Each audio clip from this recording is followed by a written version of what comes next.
Hello children. Last class, history class, we studied about the rise and spread of Islam. And that lesson, I think everyone completed that studies also completed, and also that assignment I given short notes that also completed. Okay. And today we have to study about the Mughal Empire. We already studied Mughal Empire part 1. Some of the great rulers, especially we have concentrated on Babur and Akbar.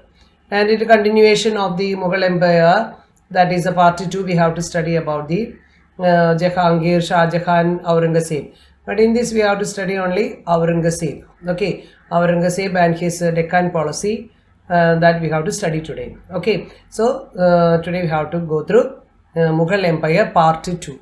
Okay, lesson 6, the Mughal Empire part 2. From 17th century onwards, Jahangir, Shah Jahan and Aurangzeb take responsibility to expand the Mughal Empire. So 17th century who were the important powerful rulers? Jahangir, Shah Jahan and Aurangzeb. Akbar died in 1605 and was succeeded by his son Prince Salim, who assumed the title as Jahangir. In Persian, the term meaning it is conqueror of the world.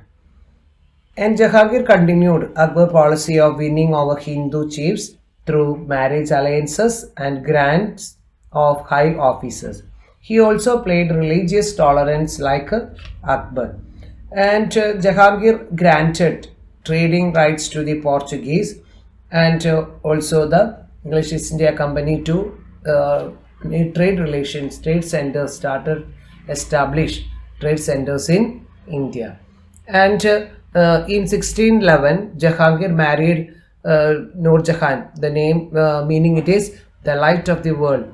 And she advised Jahangir on important matters related to the state and even managed the affairs of the empire in his absence. And continued after that, after Jahangir's death, a war of succession broke out among his three sons, and at last Shah Jahan, the meaning the king of the world, took the power of Mughal Empire. And when Shah Jahan fell ill in 1657, a war of succession again broke out among his son, and from that Aurangzeb emerged victorious among his brothers. And Aurangzeb take the power of Mughal Empire in 1658 until 1607. He was ruled Mughal Empire. And Aurangzeb, it is known as the meaning it is a conqueror of the world. The name also meaning it is conqueror of the world.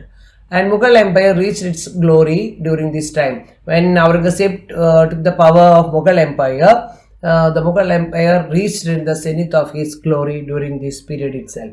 And during his reign, that is Aurangzeb's reign, he faced a number of problems. Slowly he faced a number of problems in the Mughal Empire itself. His rule has two phases. So we can see he faced many problems during his reign, and his rule, Aurangzeb rule, we have divided into two phases. But the first phase it is from 1658 to 1680, that is North India. He faced many problems in North Indian side.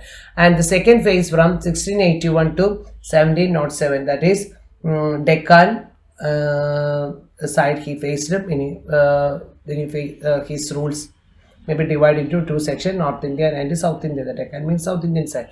That is the second phase, that is 1681 to 1707. And Aurangzeb Deccan policy. This is Aurangzeb picture, image. And Aurangzeb's Deccan policy. What all the policies he followed, Aurangzeb. Aurangzeb wanted to strengthen his position in Deccan. So first he taking the what he done for the Deccan side, he wanted to strengthen his position in the Deccan side, because Mughal Empire is not much power in that side, so he wanted to strengthen the position in the Deccan. For that, his aim was to suppress the growing influence of Maratha. In that side, who is more powerful at that time? Marathas. So he wants to suppress them. So he aimed to suppress the growing influence of the Marathas here. And for this reason, he spent the last 26 years of his reign, he spent his life there itself, where it is in the Deccan side. 26 years of his reign in this region, he to suppress the growing influence of the Marathas. For that, he spent his last 26 years in Deccan side. And what he done? He conquered Bijapur in 1686 and Golconda in 1687.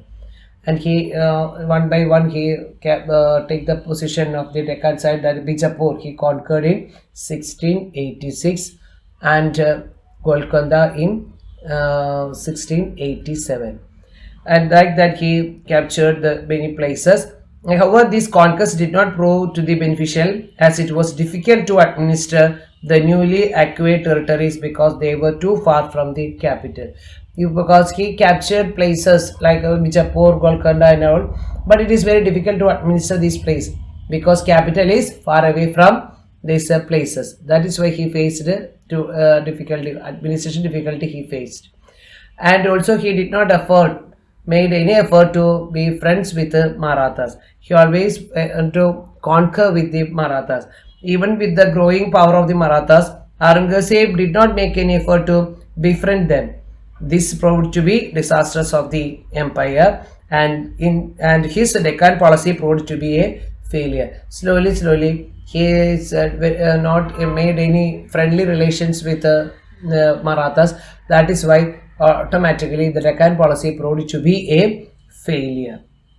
This is so first what he done during his reign of Aurangzeb.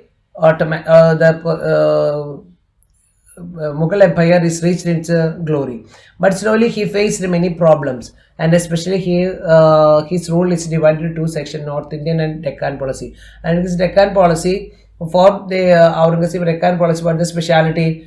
He wanted to strengthen the position of the Deccan region, and for that what he want to suppress the influence of the Marathas.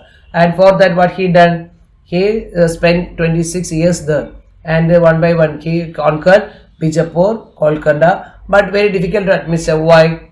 In this side, because the capital is far away from this place, so it is difficult to administer these places. And also he did any friendly alliances with Marathas. That also a great failure for him, and that is why his Deccan policy proved to be a failure. And his absence from the north for 26 years. When we already seen, he 26 years he spent his life where it is Deccan side. So what will happen? Automatically is administer the north, it is became problem. So his absence from the north for 26 years dislocated the administrative system, lawlessness and financial bankruptcy is faced. So Aurangzeb give more importance for Deccan side. Automatically the administration in the north side become dislocated. So that is another problem he faced during this time. His absence from the north for 26 years dislocated the administrative system, lawlessness and financial bankruptcy set in. The cost of the wars were heavy. Automatically war cost become very heavy and emptied treasury. War expenses were very heavy. To suppress the Marathas, he spent many money, war expenses more, but automatically treasury become emptied.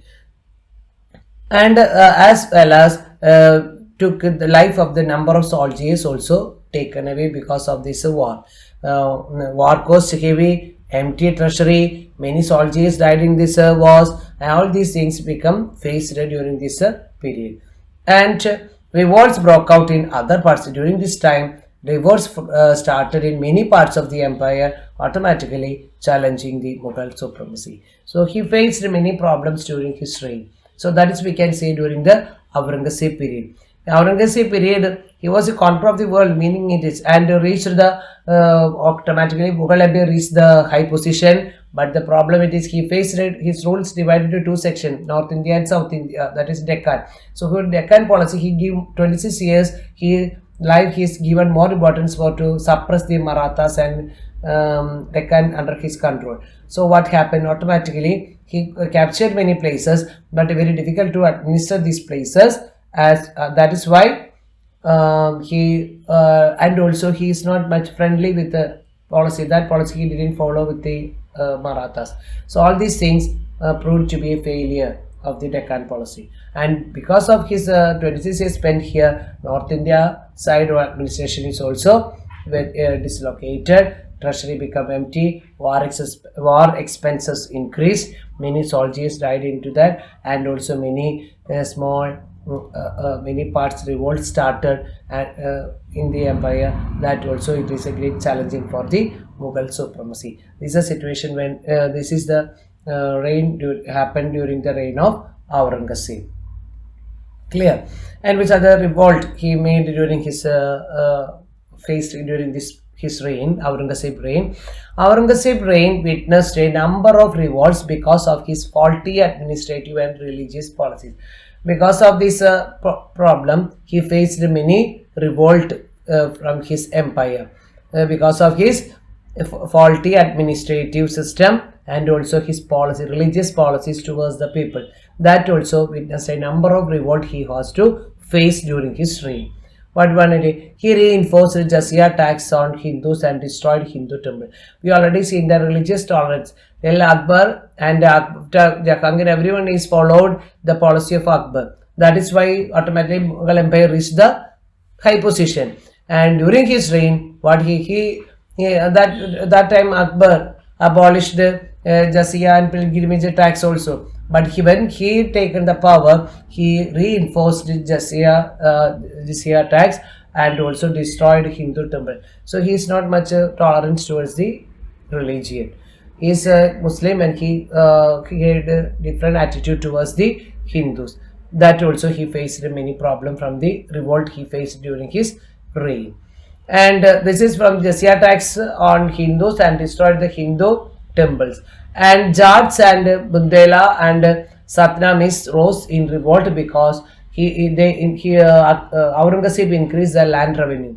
And these people also, the different tribes, people, different regions, they started revolt, rose a revolt against the increase in land revenue from 1/3 to 1/2 of the produce. Till that time, 1/3 of the produce give us the land revenue, but he introduced 1/2 of the, that is they have to pay to as land revenue. So that is why many of them started rose revolt. Who are they? The Jats, Bundelas and Satnamis rose in revolt because Aurangzeb increased land revenue from 1/3 they are giving. Till that time he told to give 1/2 of their total produce they have to give as a land revenue. So that also he faced many revolt from this side also. And during this time, the Marathas, Rajputs and Sikhs became powerful in their region and strong opposition to Mughals. That also during his time, they faced not only from Marathas, Rajputs and Sikhs became powerful in this region and opposition to Mughals. So this was during his reign of Aurangzeb. He has to face many revolt from his in his empire itself because of his it's a basic reason what it is. Yes, because of his faulty administrative and religious policy. What is a religious administrative policy? Because he increased the land revenue. So many of these sections of these people started revolt against him. And the religious policies, he introduced jizya tax and destroyed many Hindu temples. So people, Hindu, well, that is automatically people also fight against him. And during this time, some small regional powers become more powerful, which are the Marathas, Rajputs and Sikhs became more powerful because he is not a tolerance, not friendly relation, not did any friendly relations with these people. So automatically they became more powerful and they fight opposite to the Mughals. Okay, that is why during his reign he faced many revolt from his from the empire itself. Okay, and Europeans. What happened during his reign? Aurangzeb to granted trading rights to French and English East India Company. We already seen that Jahangir also granted started trading centers in India. Same way, Aurangzeb too granted trading rights to French and English East India Company. So they also established their trading centers at Bombay, Madras and Calcutta. The English East India Company set up their trading centers at Bombay, Madras and Calcutta. So they also started. So Europeans also came in between. So he faced his lack of administrative system and religious policies. He faced many revolt from within the country. He faced, and only he gave granted trade relations with the Europeans. So he established trading centers. So other European East India Company came to started their slowly they set up their trading centers in India in major cities of India, Bombay, Madras, and Calcutta. And French also set up their centers at Bengal, Pondicherry, and in Madras. They also other parts also is French company set up their trading centers in India. So Europeans also came in between and started their trade relations in India. And this is also during this time he encouraged this. He faced many revolt, and also he encouraged the other Europeans to start their trade in India. And his religious policies and we already seen he faced many revolt from his own empire. One it is his religious policies. He again introduced jizya, and also he destroyed many temples. Why? Aurangzeb was a devout Sunni Muslim. He was a devotion towards the Muslim community, and he led a simple life. Led a simple life, and he was a Sunni Muslim, and he swayed his caps by himself and copied Quran.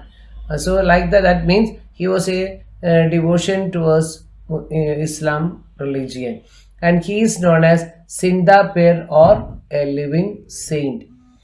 So he gave more importance for Islam religion. That is why he not a good religious tolerance towards other religion. These are religious policies he followed. Okay. And during his reign, the society is division of the society. The society under the Mughals was divided into three main groups, divided into three sections: first class, second class, and third class. And first class people, or first class people, that is known as upper class people. They are consist of kings, nobles, and high mansabdars. Who are the first class people? The king, nobles, and high mansabdars. Already the mansabdars we already have. The high positions, officers, high positions are known as mansabdars. And how they lived lavishly in magnificent palaces, and wore expensive jewelry and clothes. That is, they lived very lavishly. They lived during the Mughal Empire. So who are the first class people? The king, nobles, and high mansabdars, and lived very luxuriously. They lived during that period, and lavishly spent to build palaces and buying clothes and jewelries. So that is a society divided into upper class people. That is the first class people include king, nobles, and high mansabdars. And the second class consists of traders and merchants who gained profits from trade. The second class, that is normally the people are traders and merchants. They got the profit from their trade itself. They are getting the profit. They are the second class people. And the third class include farmers, artisans, and laborers.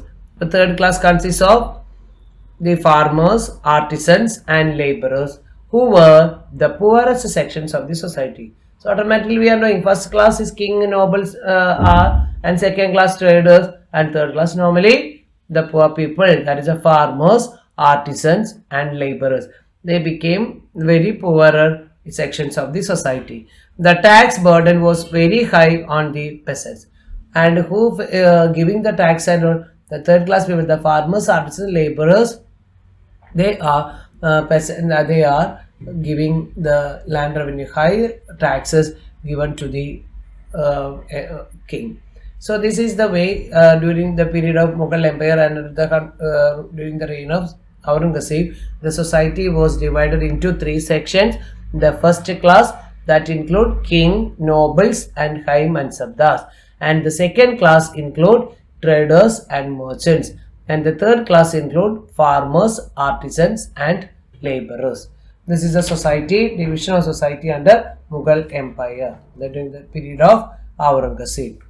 And so till here we have to study today, and the decline of the Mughal Empire will study in the next class. Okay, and what are things we studied? The 17th century, who are the important rulers of this during his period? It is Jahangir, Shah Jahan, Aurangzeb. And Jahangir period, it is known as, we already seen Jahangir known as the conqueror of the world, and he followed the same policy as followed by Akbar. And one thing we can notice that the Europeans trading started their established their trading centers in India, and Nur Jahan, his wife, also continued helping his husband, and like that they continued the rule. And after that, Jahangir took over the power and followed the same policy what Akbar followed. And during the period of Aurangzeb, he is not like what Akbar followed. During this, when he got the power, the Mughal Empire reached the peak level, and but during his reign he faced many problems, and his rule divided into two sections, North and Deccan. And his Deccan policy is important. That is, what is Deccan policy? For his strengthen the empire, he give more importance. 26 years of his reign give importance for the Deccan to become under his control. For that he made conquests. Important conquests are Bijapur and Kolkata, and he not made any friendly relations with the Marathas. So they became very they Marathas and other small kingdoms are not friendly with the Aurangzeb. So he faced many problems, and slowly we can see that they proved to be a failure. The current policy proved to be failure. What is the result of this failure? Administrative system become problem, lawlessness and financial bankruptcy, cost of war high, empty treasury, and also many soldiers died in this wars. And so during this time, different parts revolt started, isn't it? And during what he witnessed many revolt, and which are the mainly because he from the religion way where we can see he introduced again jizya tax, and also destroyed Hindu temples, and many of the people against him because of the land revenue increased. So many of them started revolt against for this policy of Aurangzeb, and many kingdoms also take a position to become stronger. Marathas, Rajputs, and Sikh become more powerful during this time. So all these things became started the decline of the Mughal Empire. And the Europeans, who are the Europeans, came to the English and French. They started established their centers in India, and he was a devoted to Islam religion, and he copied Quran, and he led a simple life, and he is all popularly known as Sindapir. Sindapir means living saint. And the society divided into three sections. First class, king, nobles, and high mansabdars, they lived very lavishly. Second class, considered traders and merchants. Then they who granted profit from, they got the profit from trade itself. Third class consists of farmers and artisans and laborers. They paid the land revenue to they become the very poorer section in the society. These are the things you study in this lesson, and write short notes on Aurangzeb Deccan policy, and the revolt played a major role in the decline of the revolts played a major role in the decline of the Mughal Empire. So which are the revolts he faced during his led to the decline of the Mughal Empire? Just to explain that one. Okay children, study these things, okay, and write these short notes in your notebook. Okay, thank you.